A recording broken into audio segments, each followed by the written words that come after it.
Hello, PAX Online, and welcome to Pat Bear's Anime Club, yelling about the shows we love. This is the second time we've done this. The first time that we're doing it only streaming, or actually the first time we're doing streaming at all, because the first time was at PAX East 2020, and it was not streamed then, which was a shame, because I know that you folks watching right now in Twitch love anime, and you love when things happen on Twitch that have nothing to do with video games. You love that. I know you do. You love a panel where we recommend, sometimes loudly, sometimes definitively, anime that we are tired of telling people to watch, and now we could just point at a video and say, here, this is why I think you should watch this. Here with wonderful guests. I'm with Corey and Beej. Hello, both of you. Welcome. Hi. Hello there. You're both from LoadingReadyRun, as well as your own internet shenanigans. You wouldn't mind letting the audience know a little bit about your anime fandom, or I don't want to say qualifications because that doesn't make any sense. No one's gatekeeping here, but yeah, if you want to talk for briefly about like, hey, this is me and anime, feel free. I'd actually like Beej to go first because he explains a lot of my stuff. Oh, okay. Age for beauty, it seems. Obviously, I'm a lot older.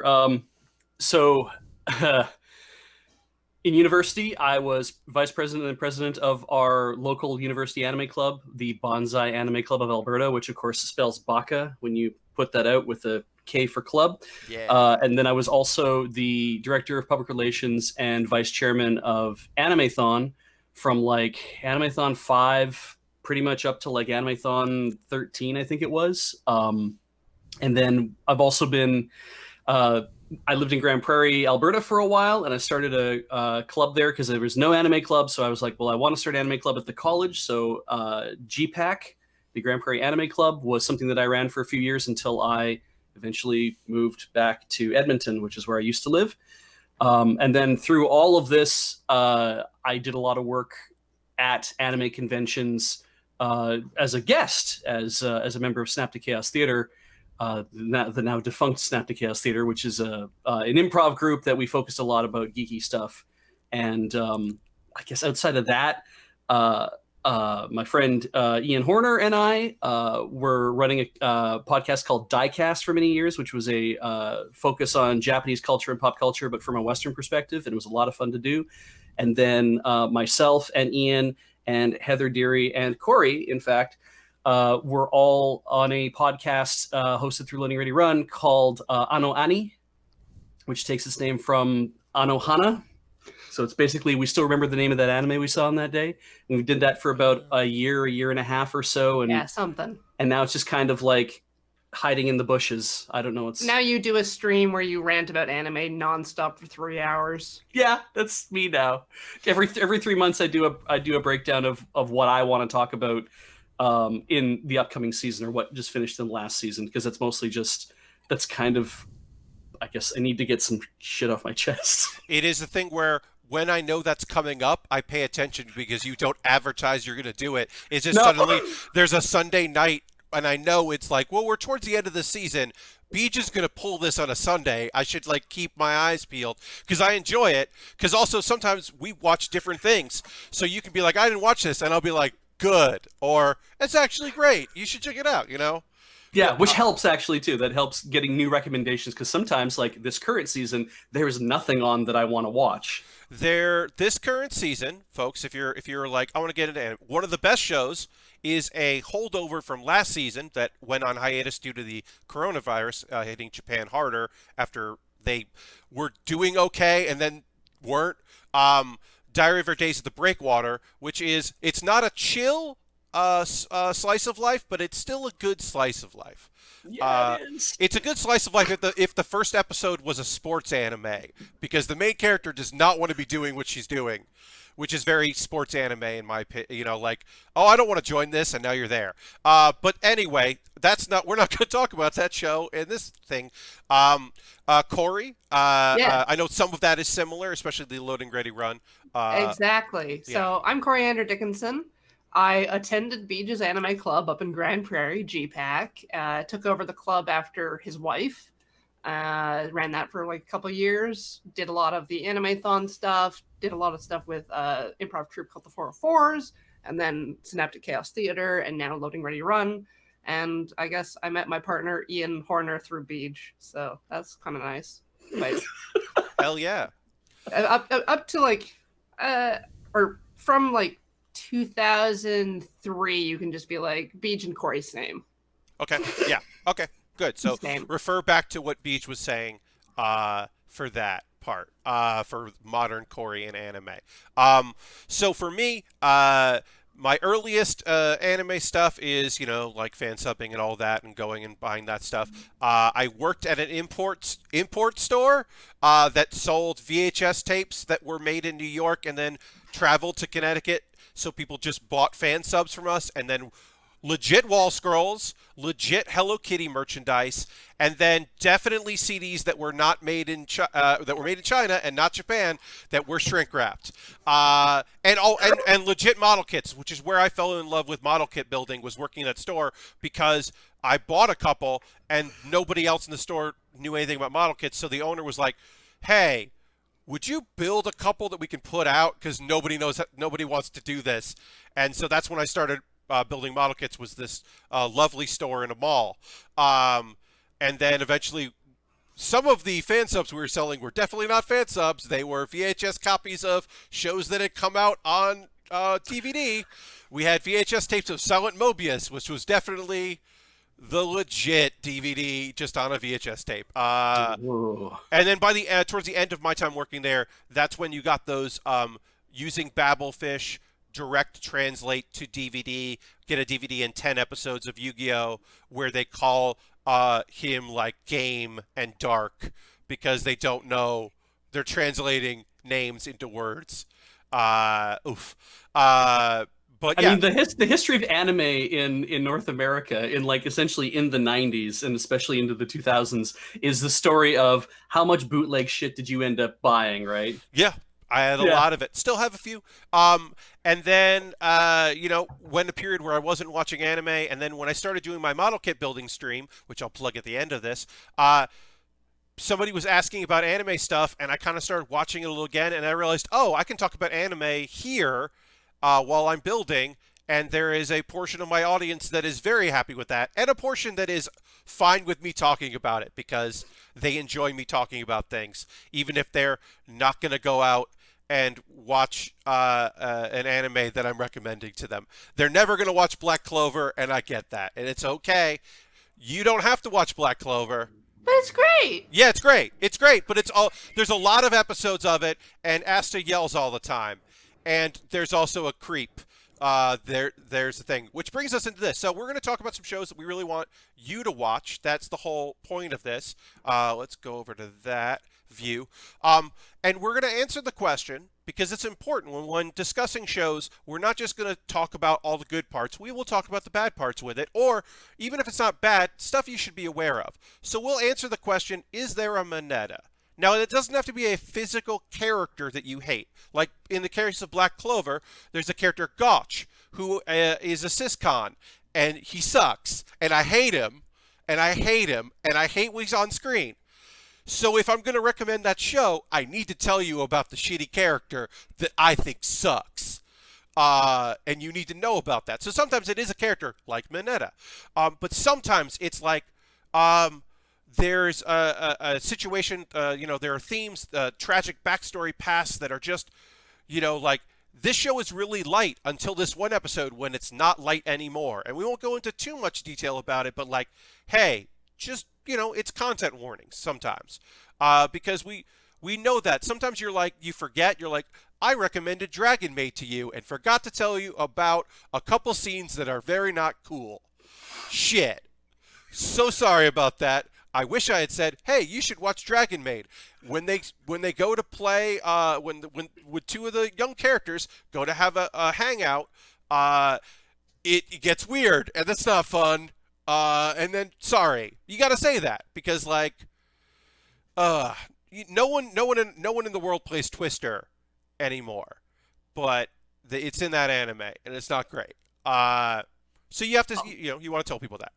My memory is poor also, Yeah. as I've learned. So if I apologize in advance if I forget to bring something like that up, but I've been racking my brain to make sure that if there is a Mineta in the things I'm going to recommend, I'm going to try to get it out there. And if I forget something, I apologize for that.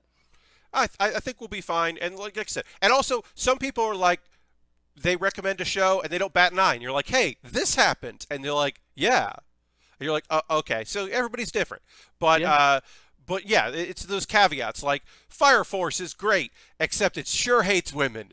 It sure hates women in that show. So if that's a fucking deal breaker for you, then it is, and you should know that going into it, because it just hates women. Really does. Anyway, let's get into our first series. I'm gonna start things off, and I'm gonna tell you why you should watch Senryu Girl. All right. So Senryu Girl is lovely. It is half-length episodes. There are 12-minute episodes, so you can get through it pretty quick, but savor it. So it is the story about a girl that would prefer to communicate via the written word in forms of poems, as you can see there. And basically, her being a high school student and, pretty much falling in love, but also making cool friends and having great times. And it is also the story of, the only thing I can describe it, because it's an anime cliche, is a guy with resting bastard face, or mean mug. Just a person that looks mean but isn't mean, and people are scared of them. Often they do have, as you can see there, like blonde hair, and they look maybe Western, is a trope. But sometimes it's just people that have like that death stare they don't realize, or they don't have any control over it. So like, that's the only thing. He's just a big dumb idiot who's a lovable idiot. But that's the only thing, is people are scared of him. And various other characters, and another witch you can see in there that communicates non-verbally, that communicates via drawing. And then there's like the cliche, like fortune teller, and I don't know why that's there, but she's there. She's fun. But it's mostly about like two characters kind of like getting to know each other and seeing what's up. And you learn about poetry a bit, but you mostly just learn about them. There isn't a Mineta, but there is, I say, upon second viewing, I fast forward through any time that her dad talks, because it's very cliche. It's overprotective father, and he's not overprotective in the fact that she speaks non-verbally or communicates non-verbally.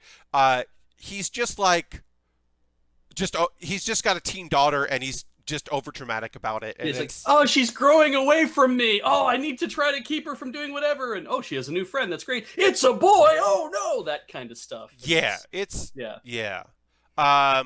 that's kind of weird. And then like the pink-haired girl is like not overtly sexual, but she is more sexual than any other character in it. And it's not like over the top, but if that's a thing that you're like, no, then just be aware of that. Also, the girl you see there with the short hair is in charge of the club, and she is one of my favorite minor characters because she is invested in seeing how this relationship goes, and because she has no love life of her own, and the ways that it's just, there's a running gag of her being in disguises that it's very fun. Yeah. It's just light and silly and short, like I said, half-length episodes. But I feel like it was really overlooked when it came out. I think it came out in a good season, so it was just like not on a lot of people's radar, but I loved it. It was a good season for me when this came out, because I was like, yes, I love this manga, and it's a yonkoma. But it's not meant to be a gag manga, but in some ways it is. It's meant to be really funny. There are wonderful, great gags. There's also just like, this is not a spoiler. There's a cute little moment. Edgy's younger sister can't say Nanako, the main character's name, right. She says Nananko. And there's no way to translate that in the subtitle, but if you hear it, you're just like, that's adorable. She just does not say the name right, and it's great. But yeah, it's very cute and fun, and some of it's a little cliche, but I would say the cliches they aren't eye-rolling, and and then I don't know, it's a You fun have to little be thing. you have to like be willing to with Senryu Girl to be able to buy into the fact that it's like everything. She doesn't talk ever.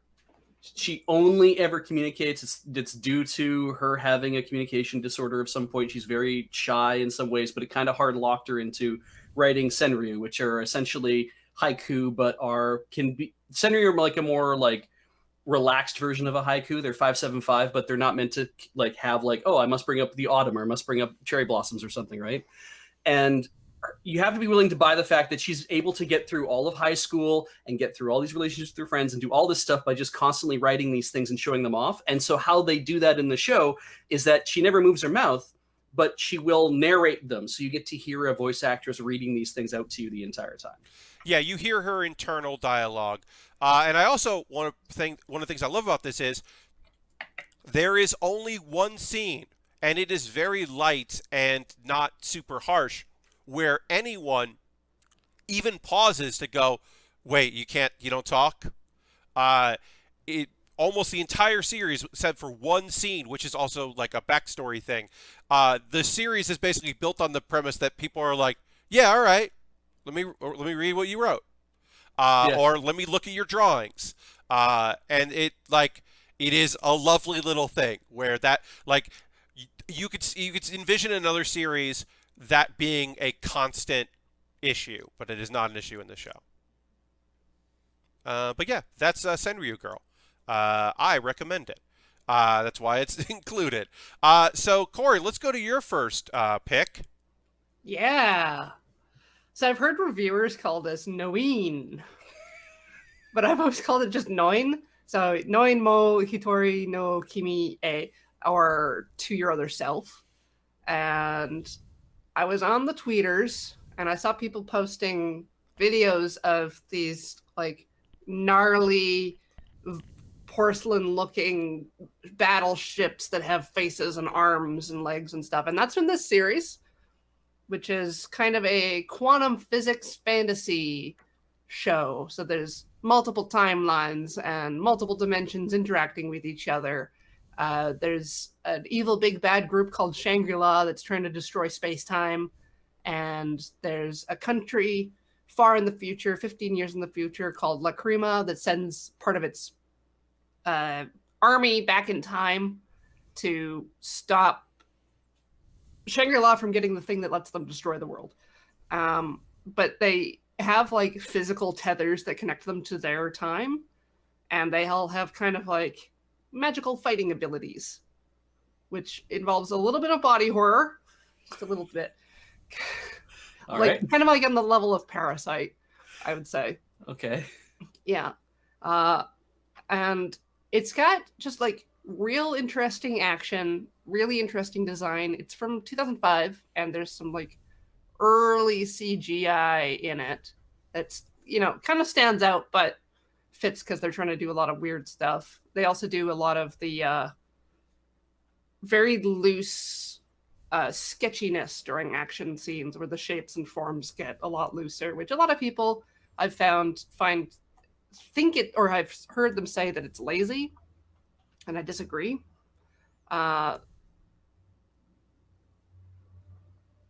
It's violent. There's some gross eyeball stuff because the big robots get destroyed. I don't think there's a specific character that does anything gross, but it has been a long time since I've seen it. I'm pretty sure Beej showed this to me in his anime club. I've never seen this. Well, yeah, maybe that was something when Heather was around. So Beej, this is by the director of Escaflowne and creator of Heat Guy. Oh, is it? Okay. Uh-huh. All right. Yeah, and the character designer did like Madoka and Durarara, Haikyuu. Huh. So it's got some big staff people on it. Yeah, the big monster designs, like the big rope, whatever. I remember being very being like, oh, this is awesome. Even like 2005, because the CGI is definitely there and noticeable, but it's not like It doesn't like take you out and go like, another studio did this. This is a bad part of this episode. No. It just is like they probably didn't think they could do this otherwise. Mm-hmm. Huh. Yeah, it's like it's Satellite produced it, but it's some kind of ex-Sunrise people as well. And I was looking through a lot of the staff links and stuff for my picks, and I don't know which one on my list had a crossover with Silent Mobius, but you brought it up, and I was like, that's a thing I'd never heard of before, but one of these people did that. Yeah, Silent Mobius exists in my mind only as an anime that, from that instance, I don't know anything else about it except that it was very clear those VHS tapes were copied from a U.S. licensed subtitled DVD. Outside of that, Silent Mobius exists, but I don't know what. There's a lady, and that's all I know. Yeah. So is Noin like? Are they high school students, middle school students? 12. Oh, Yeah. I see. So there's Okay. some children in peril. Yeah. Oh, so that's that kind of Shadow Star, Narutaru. Yeah, kind of. yeah. But it's a bit dark. It's more of a drama than anything else. Okay. It's not going to kind of make you expect one thing and give you another. It's like, no, we're going to kind of have the same. What you see when you start the show is kind of what you'll see as the show continues on. Yeah. Neat. Okay. Yeah, I have heard of this. I just have never seen it. Huh. Yeah. My recommendation for it is based on it being interesting. Not necessarily good, Like that 9 out of 10. but very but- interesting. Yeah. But mid-2000s, like, mecha and, piloting monster, is this a mech or is this a, humanoid? Like, that's a pretty fun era of, like, people being like, man, Gundam's been on for a long time, and people seem to like some parts of Evangelion. I guess we'll do that. Yeah, but it's not even like mech versus mech. You've got like little individual fighters that have superpowers that are like taking on these big monsters. And also they fight each other and they like run around Hokkaido with time frozen, like moving through buses and stuff. And Okay. it's very cool. There's a lot going on. All right. Well, thank you, Corey, for that. Beej, we're going to talk about your first one. Yes. I looked at this. This is an anime that I think I know about. And then I was just like, is that Bell Dandy? It's not Bell Dandy. No, it's not. It's not Bell Dandy. Also, this is legitimately the best photo I could find.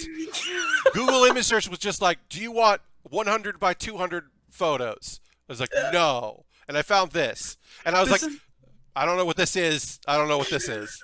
So it has nothing to do with flying motorcycles or giant ghostly people in the background or any of that kind of stuff.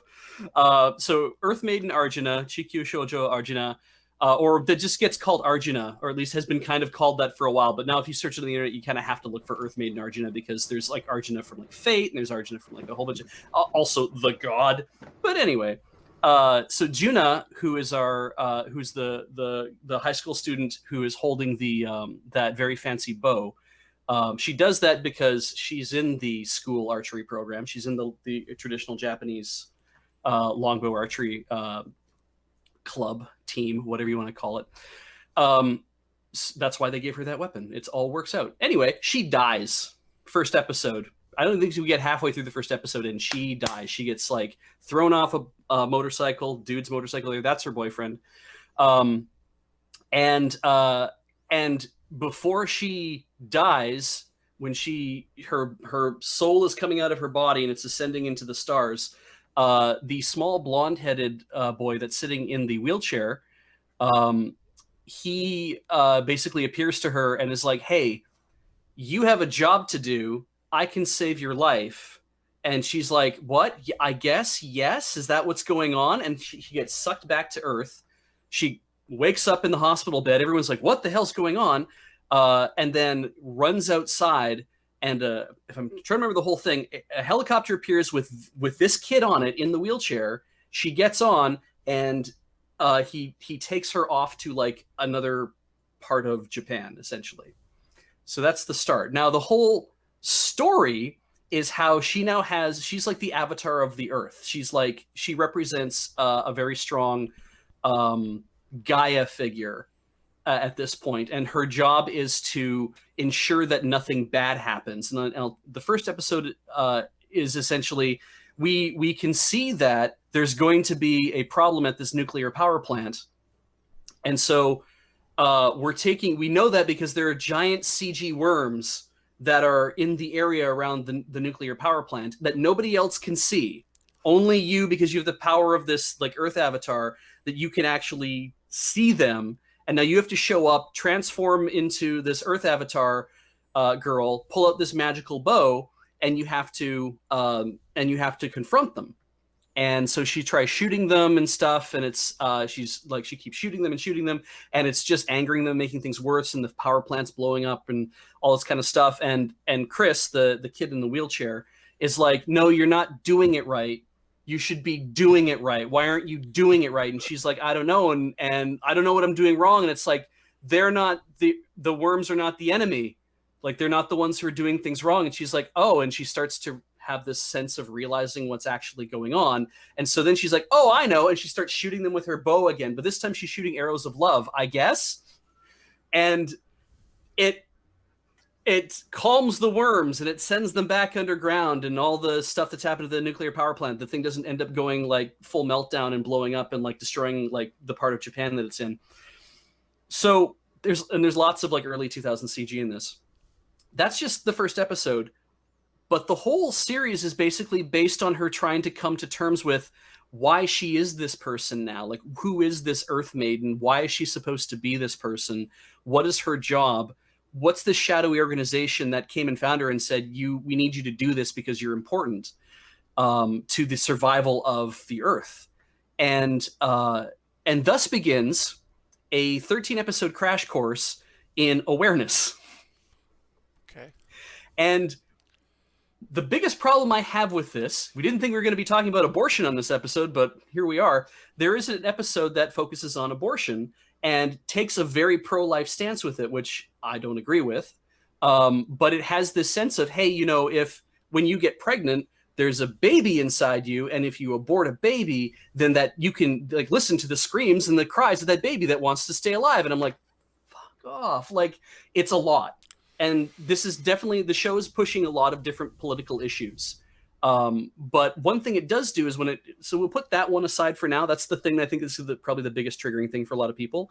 But there's a lot of focus on, do you know where your food comes from? Do you know how your food is made?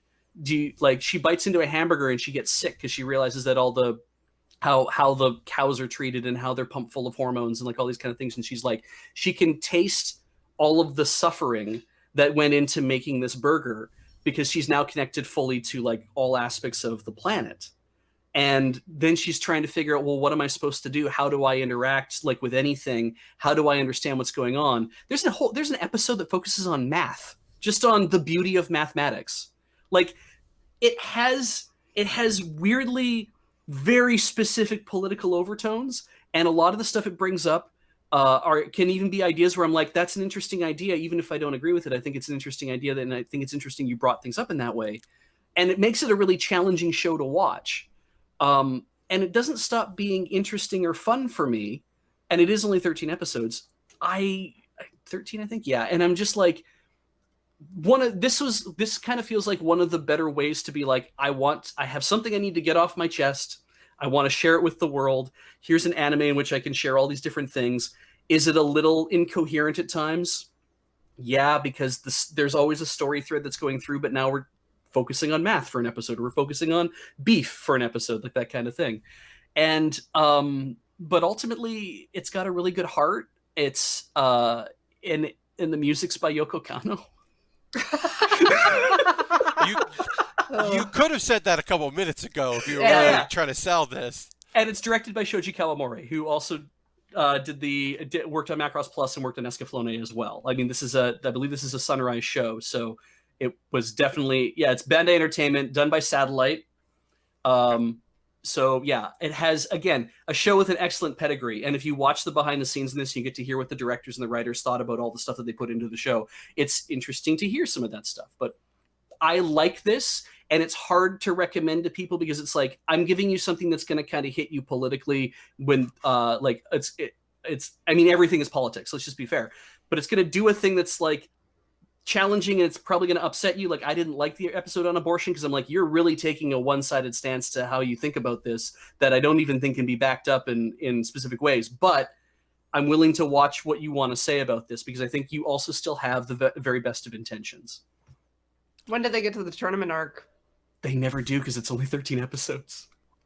It's so great. It's over. It's over before any of this really crappy tropey shit like that happens. There's another Earth goddess out there, and you need to fight her in a tournament with other candidates for Earth goddesses. I thought for sure they were going to do that there's going to be ones in different parts of the world or something like that, and they all have to, like, they all are angry at each other for some reason, and it never comes up. Full G Gundam. Yeah. Yeah, you just go full. You never want to go full G Gundam. Well, I recommend Earthmaiden Arjuna. Thank you, Beej. Yeah. I mean, I also, if somebody wants to make an anime about motorcycles that fly, I'll also watch that. I'll watch what I thought this anime was based on this one image of this section here in the middle. I'll also watch that anime.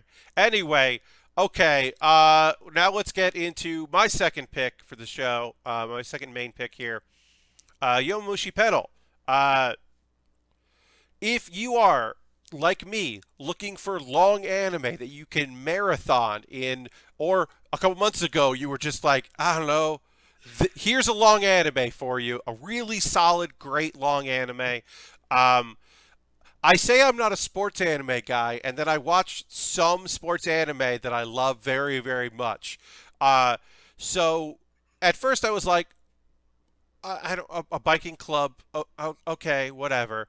There's a lot of episodes of it. There's a movie of it. This, I'd watched this like a couple years ago. I started watching the show. Okay, but I randomly just saw a clip on YouTube of a little guy on a bike pedaling really, really well and being great at it. And all of the people he like other people who were like big tough people like you see in this photo just freaking out about how good he is. And I was like, okay, I'll check this show out. Onoda, you see there, the little guy there, he didn't set out to be in a biking club.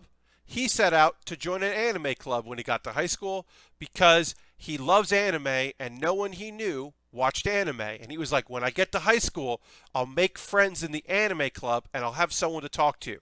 Because so he's kind of a loner. He rides his bike. He's got a grandma bike, he rides it to go buy anime and to buy figures and stuff. And then he bikes to school. And the anime club is closed because it didn't have enough new members because the members graduated and then nobody new was taking it up. So he needs people to join the anime club to start it up again. And through happenstance, he ends up in a bike race with a guy who wants to join the bike club, the cycling club. And he does not win this race, but he ends up like trying out for the team. And he doesn't know jocks. He's not interested in doing this. He has this natural weird talent for cycling because he just has a lot of endurance in his frame. And this is not what he expected. And none of them watch anime or have any idea what he's talking about. A couple of them are like, I think my brother and sister like that show because they're children. It kind of takes that stance on it. But it's not just about this one little guy growing and getting confidence and changing who he is and finding a thing that he's passionate about. It's also about all the other people around him who have their own passions and their own desires, but also are just along the way changed by this really nice little guy that they've like never met anyone quite like it. Because like there's another guy that's small there, but he's like a different kind of small because he's still muscular and he's still like doing a different thing. And he's like now not the small guy, which I that's one of my favorite little things in anime is when there's like, because Haikyuu has that too, because it has the smallest guy in the team, but there's also a guy who's just a little taller than him, but he's now not the small guy. I don't know. That's just a little thing that I enjoy. But this is a show about heart, and there are a lot of other teams because they're competing in these big citywide tournaments or countrywide tournaments with the high schools, and there's rivalries, and you meet all these other characters, and you watch those characters grow because they with the one possible exception, even though he does have a bit of a redemption, they all just want to bike and get better and do better than the other teams and build up the next generation. There's a lot about like, well, what happens when we're done? Because we're seniors. So we need to build the club up because we don't want the club to go away. And you just like, also, they made up an anime theme song to like a pretty girl anime, like a magical girl, I should say, not pretty girl, magical girl anime, that he uses to increase his cadence because he can bike to the song. So there's this beautiful moment of the big dude in the bottom right corner here, this big guy just being like, we'll try that song thing, and he has to like sing this song to like distract himself and pick up the cadence, and then people are like, what's happening right now? And then there's this, and another time they do it, there's a shot of a woman going like, I know what that's from. That seems like a nice team. And it's just like, oh, it like right now in this moment, it's just like, there's so much feel good stuff, and there's highs and lows, and it's a beautiful story. And you just like are always rooting for this little guy. And there, as I said, there is kind of probably Mineta, which is this dude. His catchphrase is calling things gross that are not gross, and he is indeed the gross one. He's got a twisted set worldview and a twisted sense of self and a twisted look at everything. He pretty much sucks, but he's very good at cycling. Mitasuji. The only thing is he also watches anime, so Onoda thinks he can talk about anime, but he doesn't want to do that. And he definitely thinks that like camaraderie and like team stuff is gross. And you can see here, he just contorts his body. He does a lot of like leaning and do impossible leans and just like a lot of stuff that when animated is just. He's a lot. He's just a lot. Like he puts his body full up over the handlebars and like licks the road. Yeah, it's not good. His tongue comes out. It's not great.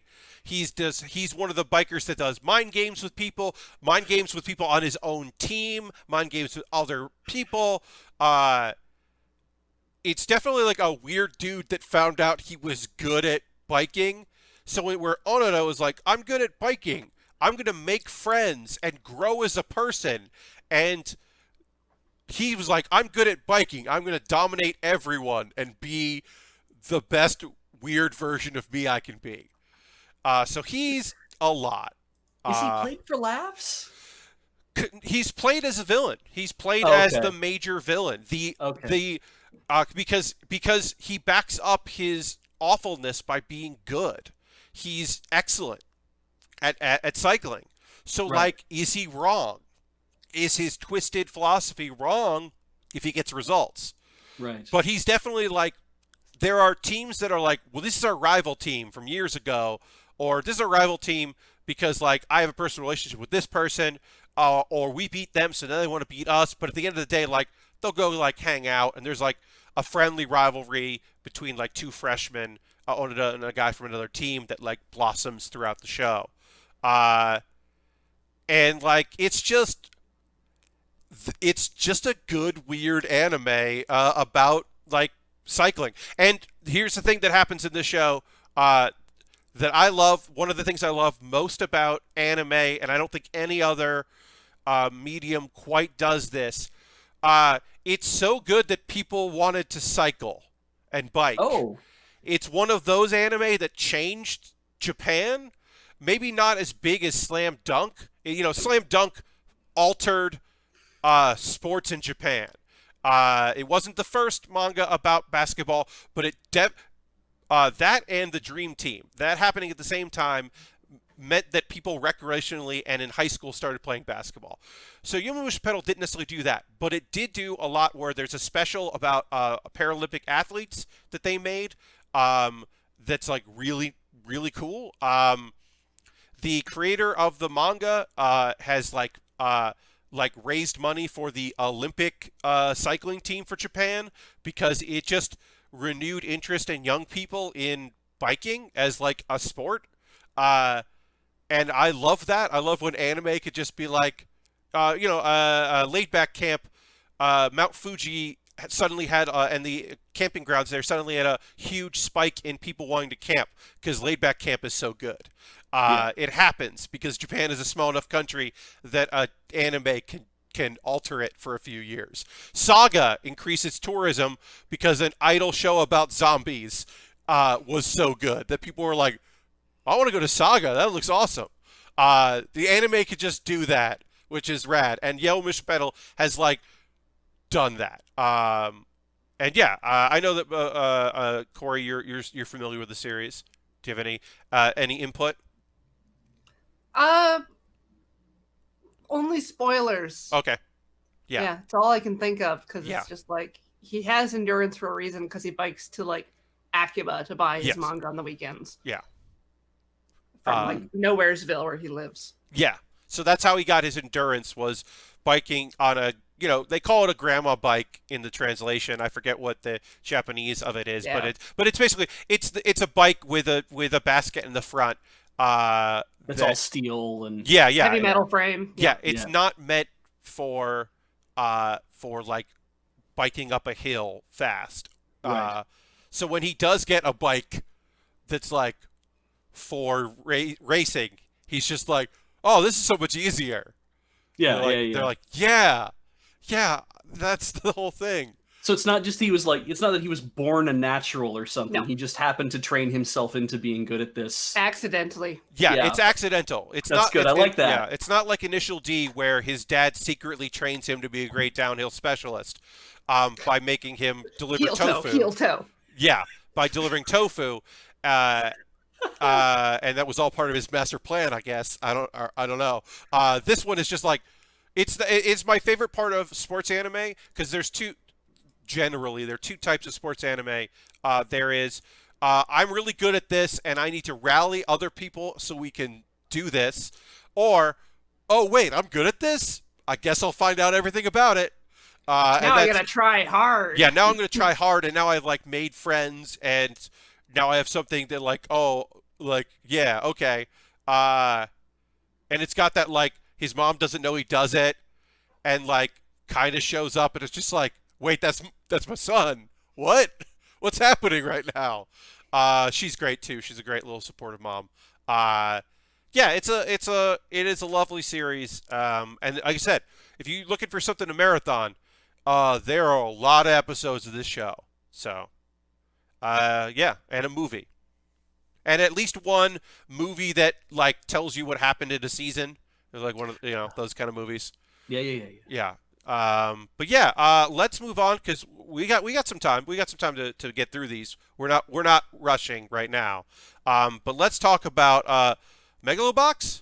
Megalobox. Yeah. It's the hot new sport that's sweeping the nation. Boxing with robot arms so that you can potentially kill someone. This was a series made in 2018 for the 50th anniversary of Ashton no Joe. So it's a mild retelling of, I guess, Ashton no Joe, but it's 13 episodes. And I don't like boxing in real life.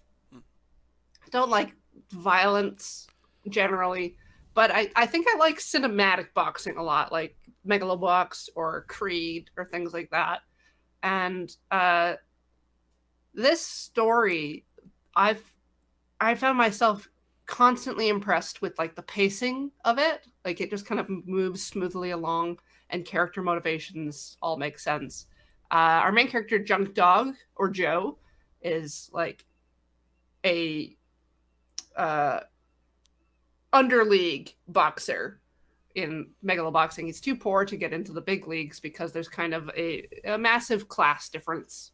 So it's got it's mostly just like a nobody getting into this big sport, right? And he fights other people that have like better equipment, better trainers, and he just like grits his teeth and gets through it. He gets like a coach to come out of retirement. There's a squad of little children that are annoying that follow him. It's mostly just really fun. All right. Yeah. it looked really gritty. Like I was kind of like, oh, is this going to be like? Because I tried to watch Technolize one time, which is really gritty, Right. and I couldn't do it. And so when I saw that, oh, it's another fighting thing, and it's modern and it's got nice colors and nice design, but I was like, kind of like, is it going to be really like underground fighting kind of thing? But it's not. No, it's more of like just a stylized representation of things. Okay. You know, you fight the guy that has an AI that can make him predict moves, and like other veteran fighters and such, and deal with things like the squad of children steal things in exchange for drugs because their lifestyle is so bad that they need drugs. Called Red Candy. There's an episode that deals a lot with PTSD from war. So that's kind of the only major trigger warning, I would guess, in the series that I can think of. I saw it when it came out. I haven't watched it since 2 years ago. And it's just... Oh, man. Okay. Also, the closing theme is a bop. Just a hell of a bop. Hell yeah. Right. The main theme, like I listen to the music of this all the time just because it's nice to have in the background. It's like, yeah, I can do the thing. Yeah. All right. But the ending theme is kind of just a acoustic guitar rap. Okay. This is on my Netflix list. Like because Ian was talking it up and you've been talking it up, and I'm like, okay, I will at some point sit down and watch it. Much like I did, I sat down and watched a couple episodes of Dorohedoro. I'm going to sit down and watch an episode or two of this. I just haven't gotten to it yet. This is not the same as Dorohedoro. I get that. I understand. I would recommend you watch this more than the other one. Yeah, okay, that's fair. I don't think you're going to like that. I haven't so far. I mean, look, that show is awesome, but I also understand anyone that was like, no, I'm good. But I think like, oof, it managed to capture the manga, which I didn't think was possible because that manga, I didn't either. That manga is more like the Max than it's like anime, like than other manga. Like it's just so weird. Yeah, it's got like I don't know, Grant Morrison feel. Like it's it's weird, and there shouldn't be a way to animate it. Yeah, I never thought of it. And yet they combined CG in a way that makes it kind of work. It's weird to look at, but it works. Yeah. It's weird to look at, and all the characters are weird, and some of them are very uncomfortable to view in any way, shape, or form. And it is bloody and strange, and like I didn't bat an eye when a face got ripped off. Except that it's like this little girl. Except that it's a little girl. By the way, her little scythes. Yeah. Like when it was revealed that what happened there, I was like, yeah, that makes sense for this show. Well, that's messed up. But it wasn't like, what's happening? I'm never shocked by it. There's a couple things. That's not wrong. That's not true. There are a couple things that I was like, wait, what? That's a thing you could just do? But yeah. Let's move on. Let's get into Beej's last one here. But yeah, Megalobox. This is a show I haven't seen either. But it sounds very cool. Yeah, it just like very firmly captures the nostalgia feeling while upgrading it for a new time. It does. They go a little cheap on some of the background textures. Okay. Sometimes you might notice that, but other than that, it's like beautiful. Rad. All right, so let's talk about Centaur's Worries, which is also the English translation, if you're watching on the anime, is Centaur's Life. Oh, is it?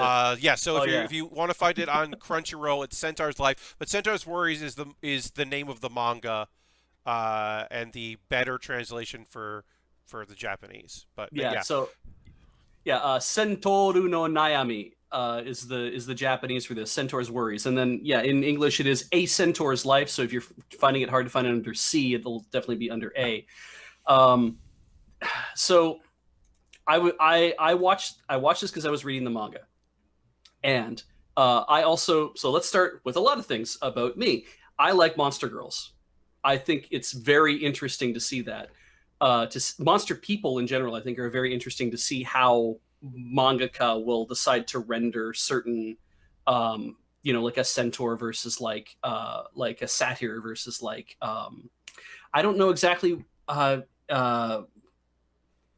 the black-haired girl, I forget her name, damn it, but it's like, oh, they call them like demon people, but they're not demon people, they just have like bat wings and they have like the ears and stuff like that. But anyway, so this is Slice of Life. This is just a bunch of high school boys and girls going about their high school daily life. It's not a yonkoma, it's written out as like chapters of stories, and it's also then, their life at home and like all those kind of things. The anime is really fun, and I think does a better job of getting people interested in the show or in the story and the setting, because the mangaka, here I am going to make some excuses. The first chapter of the manga doesn't really have much to do with Himeno, who's the centaur there. It has to do more with the two girls who are flanking her, who I believe they're both women-loving women. I don't know if that means if they're both bi or if they're both lesbian or not, but the opening chapter has more to do with them talking about their relationship with each other while at school, and it gets a little dirty in the way that you would expect high school students talking about sex like to each other, how that gets. And it was one of those things where I'm like, oh, good. I'm a pervert. I love prurient whatever. Sure, why not? But I'm like, I don't know if that's what's actually going on here or not. And you read more chapters, you're like, oh, that was just a chapter. That doesn't have any bearing on what the plot is about. That's just something that happened in this day at school when they had this conversation. And so the anime says, no, why the hell would we start with that? That's a very loaded way to start this show and gives you no impression of what the actual show is about, which is everybody in the world has 6 limbs. In fact, the world building, which is what I love about Centaur's Worries, and it's why I bring it up as a thing that's interesting to watch. The mangaka has spent a lot of time in later chapters providing historical documents, things you can read, multi-paragraph sheafs of text that just describe this is why the world is the way that it is, and they're written as if they are high school textbooks. So they're meant to illustrate, like, look at what it's like. We evolved from a 6-legged lizard that came onto land, essentially, like an amphibian that came onto land and walked around, and it's like it might have been different living if maybe 2 of those limbs were missing, or if we had 2 more limbs, like that kind of idea. And it's meant to give you a sense of what this world has evolved into as a result.